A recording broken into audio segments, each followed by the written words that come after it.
Hello toppers. आज की इस सीरीज में हम लोग कवर करने वाले हैं इंस्ट्रूमेंट ट्रांसफार्मर को, जिसमें कि टोटल कॉन्सेप्ट्स और एमसीक्यूज हम लोग साथ में कवर कर लेंगे। तो इस इंस्ट्रूमेंट ट्रांसफार्मर के अंदर एक होता है करंट ट्रांसफार्मर, एक होता है पोटेंशियल ट्रांसफार्मर। तो इन दोनों ट्रांसफार्मर्स के बारे में हम लोग काफी डिटेल में चर्चा करने वाले हैं। तो चलिए स्टार्ट करते हैं सेशन को। तो सबसे पहले हम लोग देखने वाले हैं what is instrument transformer. So instrument transformers are specially constructed accurate ratio transformers used in measurements of heavy currents and high voltages in AC circuits. तो instrument transformers specially constructed accurate ratio transformers होते हैं जो कि AC circuits में use होते हैं heavy current और high voltages को मेजर करने के लिए। तो हमारे पास जो नॉर्मल लो रेंज के एमीटर्स और वोल्ट मीटर्स वॉट मीटर्स जो होते हैं, चाहे उनका रेंज भी एक्सटेंड कर लिया जाए तो भी वो heavy currents and high voltage जो होते हैं एसी सर्किट्स के केस में उन्हें मेजर करने में कैपेबल नहीं होते हैं। जैसे कि हमारे पास जो एमीटर होता है उसमें very small value of shunt resistance add करते हैं, और जो वोल्ट मीटर्स होता है उसमें very large value of series resistance add करते हैं एमीटर और वोल्ट मीटर का रेंज एक्सटेंशन करने के लिए। बट ये range extension is not valid in the case of heavy currents and high voltages in AC circuits. So ऐसे case में हमें specially constructed accurate ratio transformers की जरूरत होती है, और वो जरूरत हमें ये इंस्ट्रूमेंट ट्रांसफार्मर पूरा करके देता है। तो ये इंस्ट्रूमेंट ट्रांसफार्मर्स जो होते हैं, they can be used irrespective of the voltage and current ratings of the AC circuits। मतलब इसे जो AC सर्किट्स होते हैं उनके वोल्टेज रेटिंग्स और करंट रेटिंग से कोई फर्क नहीं पड़ता है। और इस तरह से ये जो इंस्ट्रूमेंट ट्रांसफार्मर्स होते हैं वो हेवी करंट्स और हाई वोल्टेजेस वाले AC सर्किट्स के हैंडलिंग को काफी सेफ बनाते हैं। And you can see the basic function of instrument transformer is to step down the AC system current and voltage. So basically they are step down transformers. तो अब हम लोग देखते हैं कि ये सीटी और पीटी क्या होता है, करंट ट्रांसफार्मर और पोटेंशियल ट्रांसफार्मर क्या होता है। अगर किसी भी एसी सर्किट में very high current flowing wire है जिसका कि करंट डायरेक्टली मेजर नहीं किया जा सकता है, उस केस में हम लोग एसीटी का यूज करते हैं।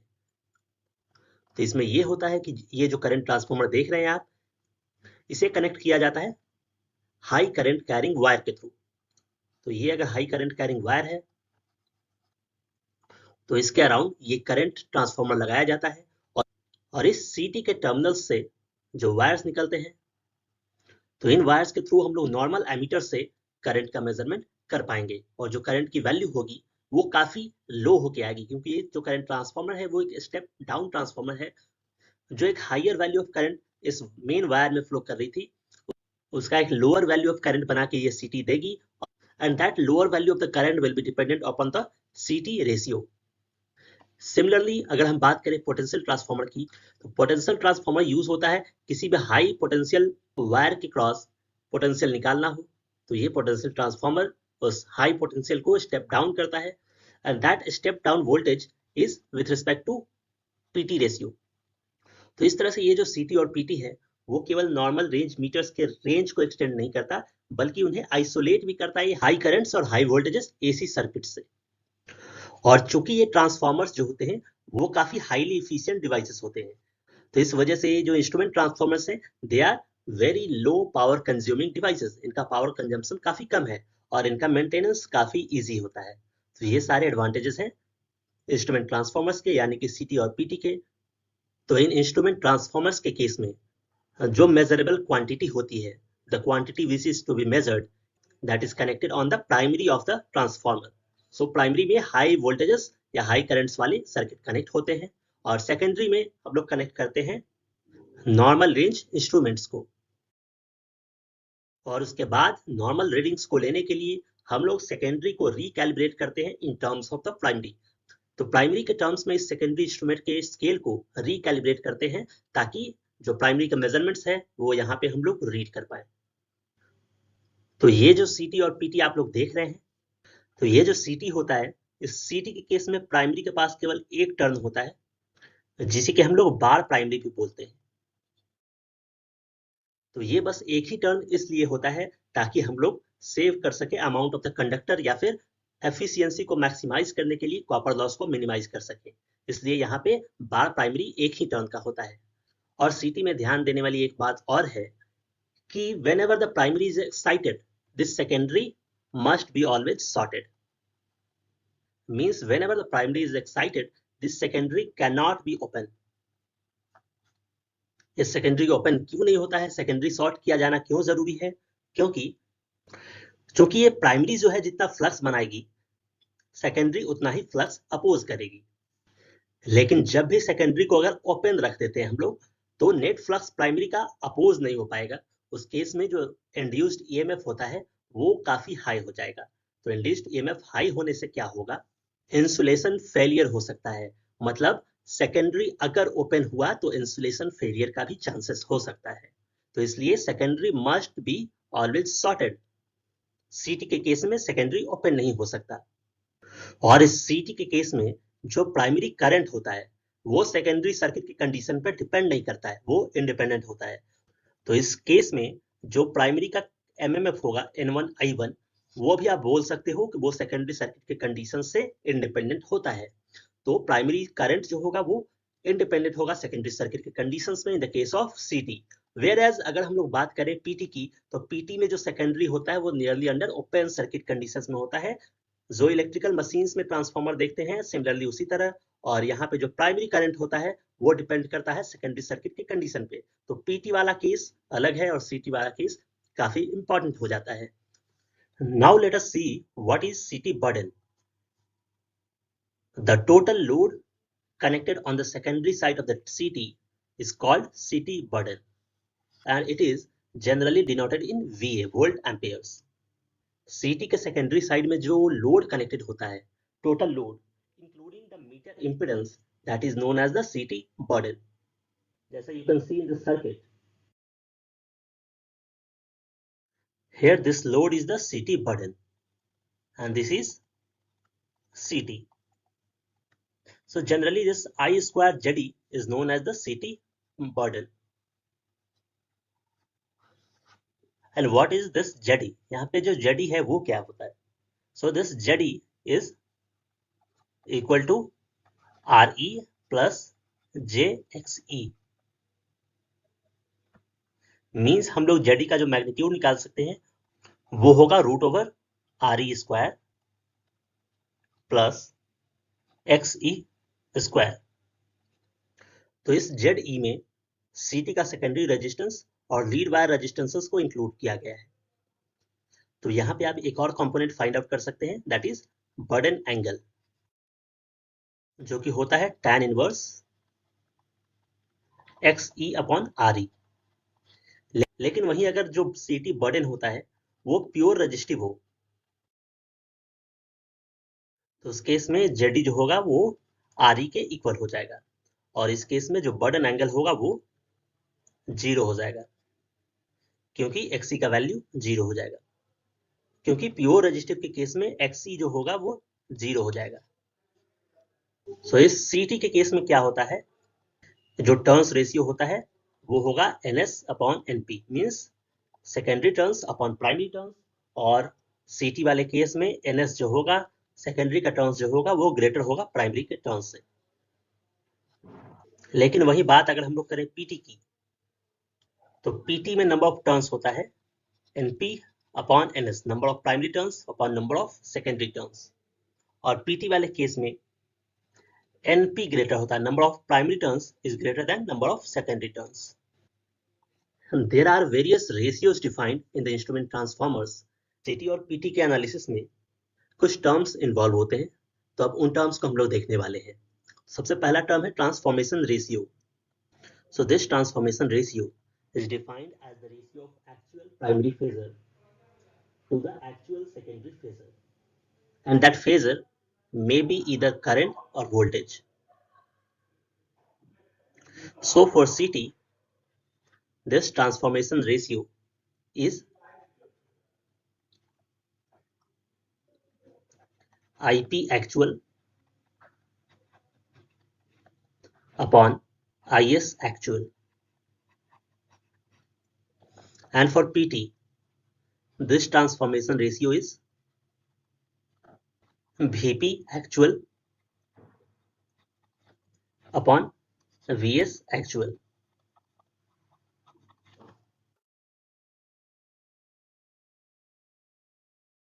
So ये जो ट्रांसफॉर्मेशन रेशियो है वो actual value of the primary phasor divided by actual value of the secondary phasor, इससे हम लोग कैलकुलेट कर सकते हैं। Now what is nominal ratio? This nominal ratio is defined as the ratio of rated primary phasor to the rated secondary phasor, and again the phasor may be either current or voltage. So for CT, the nominal ratio is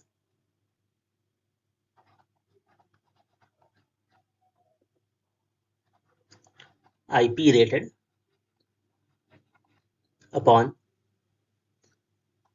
IS rated, and for PT, the value of nominal ratio is VP rated upon VS rated.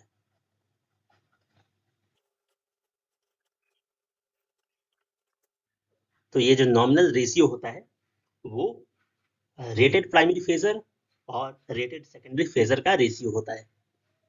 Now what is turns ratio, ये हम लोग already देख चुके हैं। For सीटी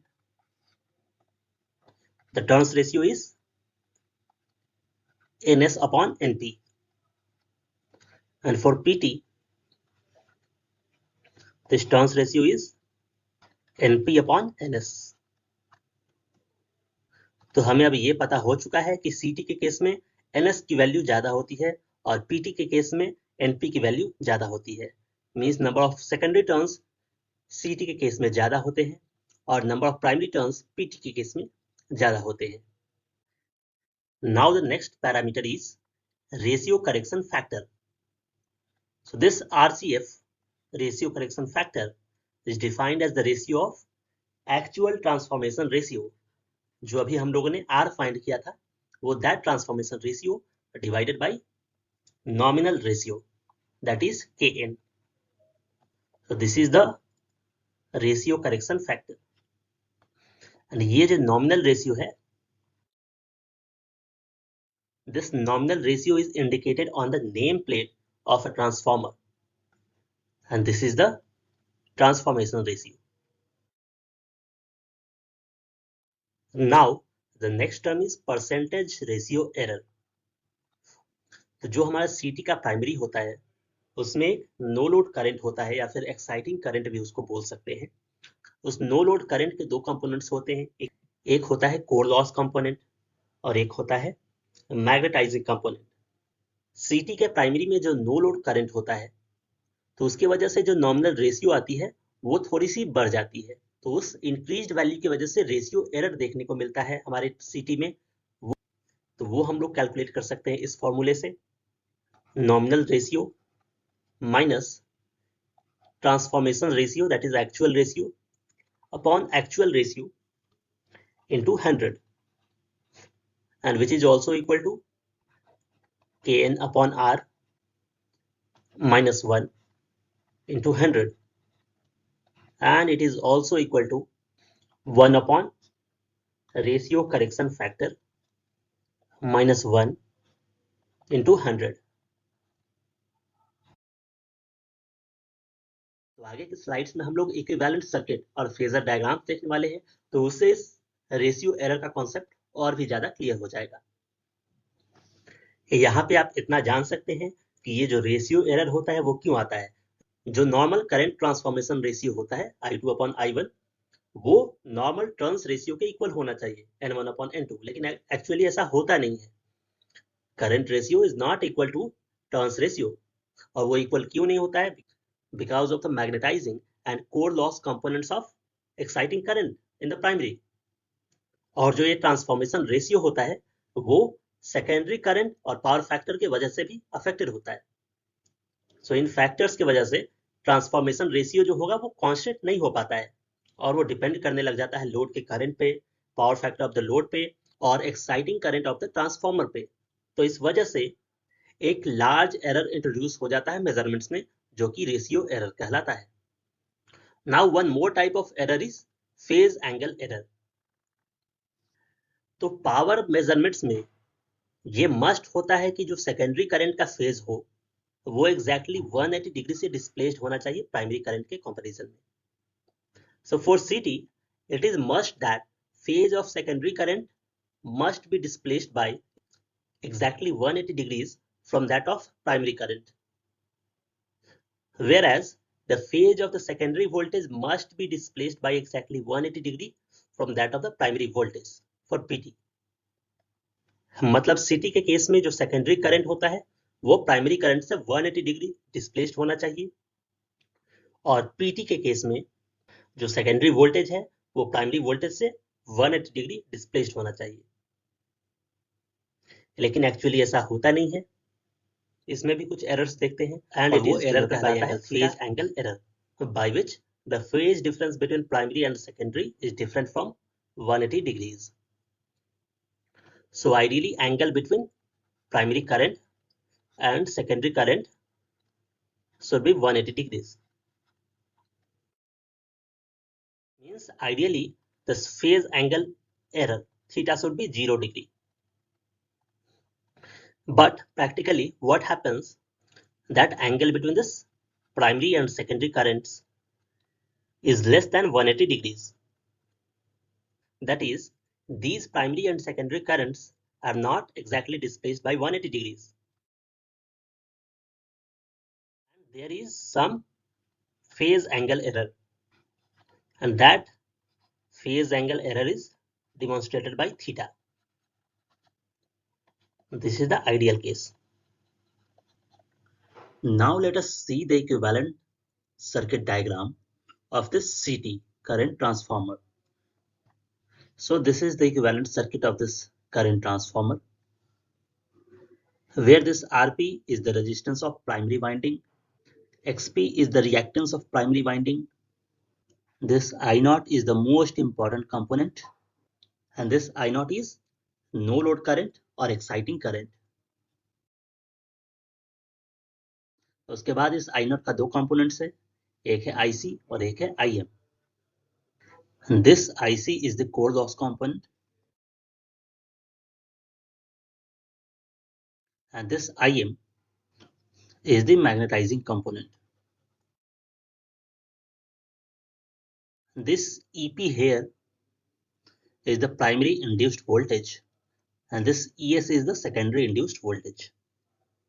Similarly, here in the secondary side, this RS is the resistance of secondary winding, this XS is reactance of secondary winding, and this VS is the secondary terminal voltage. Here you can see this is IP. So this IP is primary current, and here this IS is secondary current. तो यहाँ पे जो secondary current है IS, उसका reflected component क्या हो जाएगा primary side, वो हो जाएगा N into IS.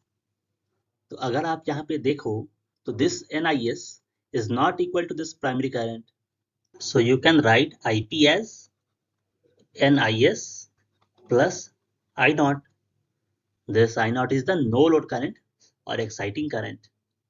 So this I0 is having two components. One is core loss component and one is magnetizing component. और यहाँ पे CT का जो टर्न्स रेशियो है वो है NP/NS, और आप बोल सकते हो 1:N. तो चलिए let us draw its phasor diagram. Phasor diagram बनाने के लिए सबसे पहले we can take the reference. तो फेजर डायग्राम में सबसे पहले बनता है फ्लक्स, और इस फ्लक्स के सेम फेज में आ जाएगा आपका magnetising component of no load current means IM. So this is IM. फिर जो सेकेंडरी का इंड्यूस्ड EMF होगा वो इस IM से 90 डिग्री लैगिंग पे होगा. ऑब्वियसली जो सेकेंडरी इंड्यूस्ड EMF है वो प्राइमरी इंड्यूस्ड EMF से ज्यादा होगा, बिकॉज ये एक करंट स्टेप डाउन ट्रांसफॉर्मर है. तो चूंकि सेकेंडरी पर करंट कम है तो वोल्टेज ज्यादा होगा। So here this is minus EP. अब आप ये एक पॉइंट नोट कर सकते हो कि ये जो कोर लॉस कंपोनेंट है और जो मैग्नेटाइजिंग कंपोनेंट है इस एक्साइटिंग करंट का, उन दोनों के बीच में 90 डिग्री का फेज शिफ्ट होता है। तो ये चूंकि IM था यहाँ पे, तो यहाँ पे हमने ड्रॉ कर दिया IC, कोर लॉस कंपोनेंट। तो इस कोर लॉस कंपोनेंट और IM का रिजल्टेंट होगा I not, that is the excitation current. अब सेकेंडरी वाइंडिंग के लोड के कारण जो सेकेंडरी वाइंडिंग का करंट होगा वो वोल्टेज से लैग करता हुआ दिखेगा आपको। ये होगा सेकेंडरी करंट। तो यहाँ पे ये वैल्यू हो जाएगा आपका delta, and this delta is the angle between ES and IS, means it is phase angle of total impedance of secondary including burden. So we can write the formula of delta as tan inverse XS plus XE, this component XS and XE, upon RS plus RE, this RS and RE. तो ये delta secondary winding का total impedance angle को represent कर रहा है। Now we are referring the secondary component of this current to primary side, and that will be represented like this, that is NIS, means it is a reflected secondary current. So this NIS has been represented here. Now when we will add I naught in this NIS, means I am going to add I naught here. I have added I naught in this NIS. So NIS plus I naught will give the primary current, that will be IP. So this is the primary current, IP, and this is the secondary current, IS. Here our expectation is that the turns ratio of this IP and IS should be equal to the transformation ratio, but it is not like that. Due to this I naught, due to this no load current or exciting current, the nominal ratio gets changed, and that is due to ratio error, means a ratio error is getting introduced.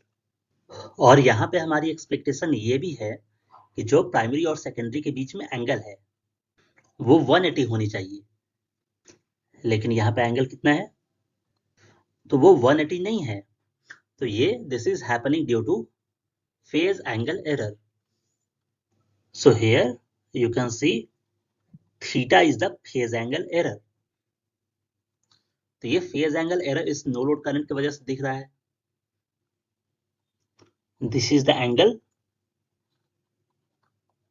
Alpha, means alpha is the angle between I naught and working flux. This angle is also equal to delta. So by using this phasor diagram, you can write the approximate equation for IP. So that will be equal to NIS plus I naught sine alpha plus delta. So this is the approximate equation. Here alpha is the angle between I naught and working flux phi. This delta is the angle between ES and IS. This secondary EMF and secondary current. Now उसके बाद हम लोग देखते हैं कि जो ये CT है उसमें एरर्स के काउजेस क्या क्या होते हैं। The errors in CT is caused due to losses in the core of the transformer. the losses in the core of the transformer. So transformer का जो core losses है उसके वजह से ये CT में error आया है. Losses in the windings of the transformer and due to magnetic leakage. And one of the reason of error is that flux density in the core is not a linear function of magnetizing force, and also some exciting MMF is required to produce the flux in the primary winding. So these are the causes of errors in a CT. What are the methods of reduction of errors in current transformer? CT में errors को reduce करने के क्या-क्या methods हो सकते हैं? तो we can prefer a low reluctance, high permeability core.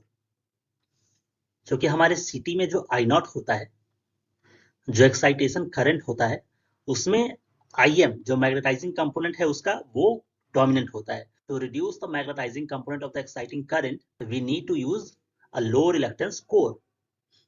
So अगर ये रिलक्टेंस कम होता है तो फ्लक्स बनाने के लिए करंट की रिक्वायरमेंट कम होगी, तो उससे अल्टीमेटली CT का रेशियो भी कम हो जाएगा.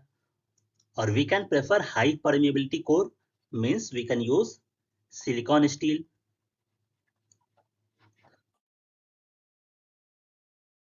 निकल आयरन एलॉय भी लिया जा सकता है for high permeability core. Okay, so a low reluctance and high permeability core is preferred for reducing the errors in CT. We can also reduce the distance between primary and secondary.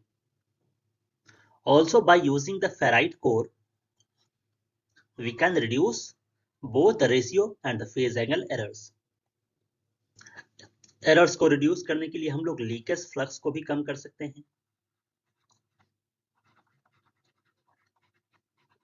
And also turns compensation is used for reducing the errors in CT. Actually होता क्या है कि जो CT होता है उसमें errors की वजह से actual ratio थोड़ा सा ज्यादा हो जाता है नॉर्मल रेशियो के मुकाबले, नॉर्मल टर्न्स रेशियो के मुकाबले. तो डिजाइन के समय ही रेशियो थोड़ा सा कम लिया जाता है ताकि एक्चुअल रेशियो बढ़ के हमारे डिजायर्ड वैल्यू पे आ जाए. सो that is basically the turns compensation. Now here is the equivalent circuit of potential transformer PT. So यहाँ भी हमारा एक्सपेक्टेशन ये होता है प्राइमरी और सेकेंडरी वोल्टेज का जो रेशियो है वो टर्न्स रेशियो के इक्वल होना चाहिए, लेकिन यहाँ भी ऐसा नहीं होता है. तो जैसे CT के केस में एरर आ रहा था I0 के वजह से, मींस शंट ब्रांच के करंट के वजह से, वैसे ही यहाँ PT के केस में due to the voltage across the series branch, that is due to the voltage across the winding resistance and the leakage reactance. So that is the reason of error. Means यहाँ पे जो ये PT का case है वहां पे primary EMF upon secondary EMF is the turns ratio NP upon NS. But अगर आप primary voltage upon secondary voltage करते हो तो ये रेशियो टर्न्स रेशियो के इक्वल नहीं हो पाएगा. और ये ऐसा क्यों नहीं हो पाता है? Due to series parameters. CT के केस में जो एरर्स आ रहे थे वो शंट पैरामीटर्स की वजह से आ रहे थे, और PT के केस में जो एरर आ रहे हैं वो सीरीज पैरामीटर्स की वजह से आ रहे हैं. So now let us see some advantages of instrument transformer.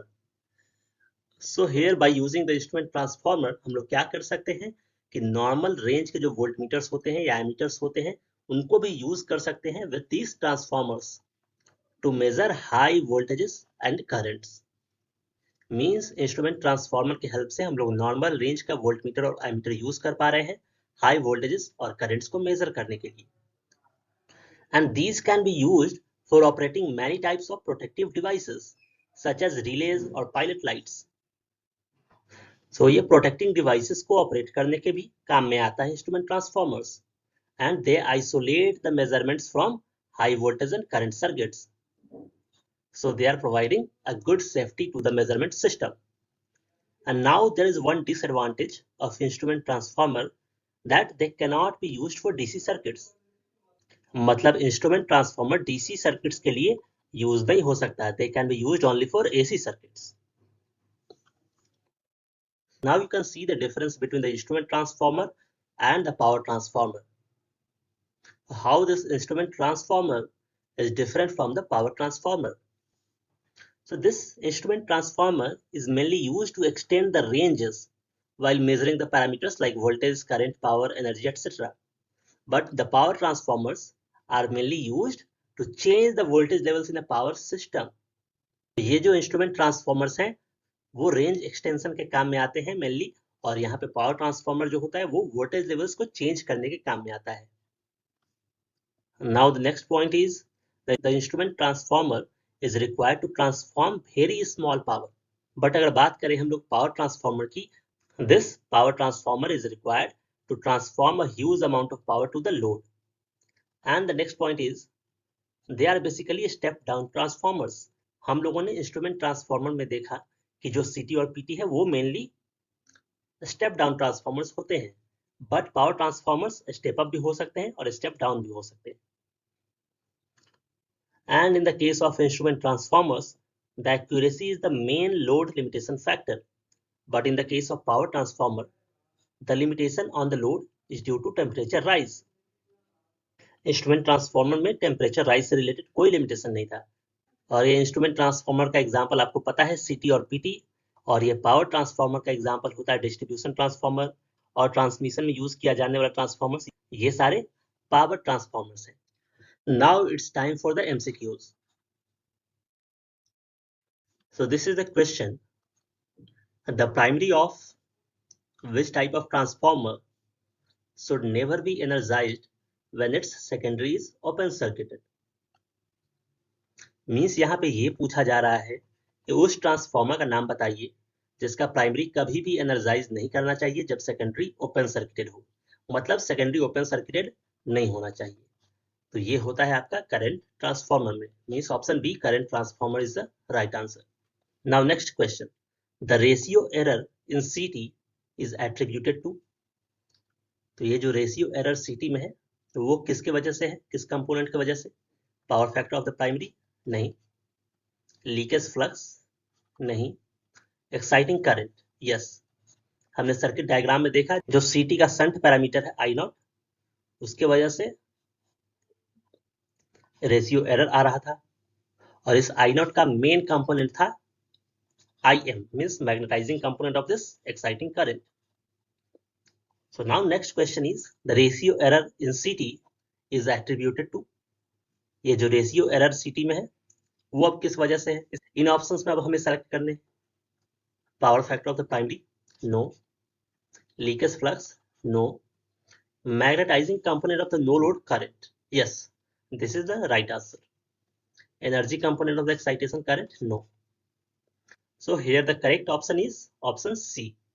Magnetizing component of no load current is responsible for ratio error.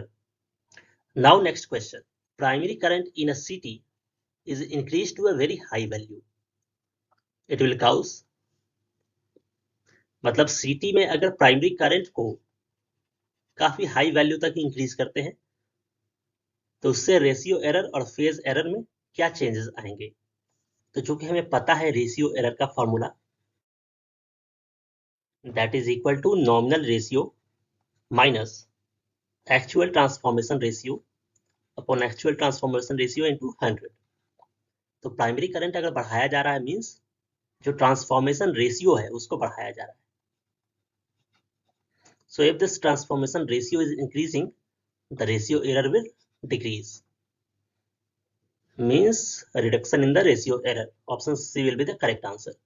If primary current will be increased, both phase angle error and ratio error will be reduced. Now next question: in the phasor diagram of CT, the phase angle is the angle between. So in the phasor diagram of CT, जो phase angle हम लोग measure करते थे वो किन दो phasors के बीच में मेजर करते थे? Between IP and IS, primary current and secondary current, and that a reflected version of the secondary component. Means the primary current and the secondary current? No. The secondary voltage? No. The primary current and the secondary current when reflected back to primary current. Yes, this is the right option. The primary voltage, no. So here option C is the right option. Now next question, if the secondary burden of a CT is 15 VA and the secondary current is 5 amperes, then the impedance of the connected load will be. So what will be the impedance you have to find? So here total burden is 15 VA and secondary current, this is 5 ampere. So from these two data you can find the value of V to be 15 upon 5 means 3 volts. So you can find the impedance. Finally the impedance is V upon I means 3 upon 5, that is 0.6 ohms. So this is the correct option. यहाँ पे CT का burden दिया हुआ था और secondary का current दिया हुआ था, उससे सेकेंडरी का वोल्टेज हम लोग फाइंड आउट कर चुके हैं सबसे पहले, और फिर वोल्टेज और करंट के वैल्यू को यूज करते हुए हमने इंपेडेंस निकाल लिया, and that is the correct option. Now here is the matching problem, और ये आज के सेशन का लास्ट प्रॉब्लम है. तो here you can see this CT and you have to match 2 points from the CT and 2 points with this PT.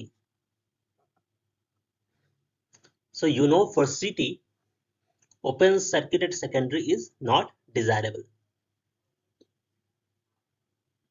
And also CT के case में जो प्राइमरी करंट होता है वो लाइन करंट होता है. So this is the correct matching for CT, and you can see the rest two options will match with PT.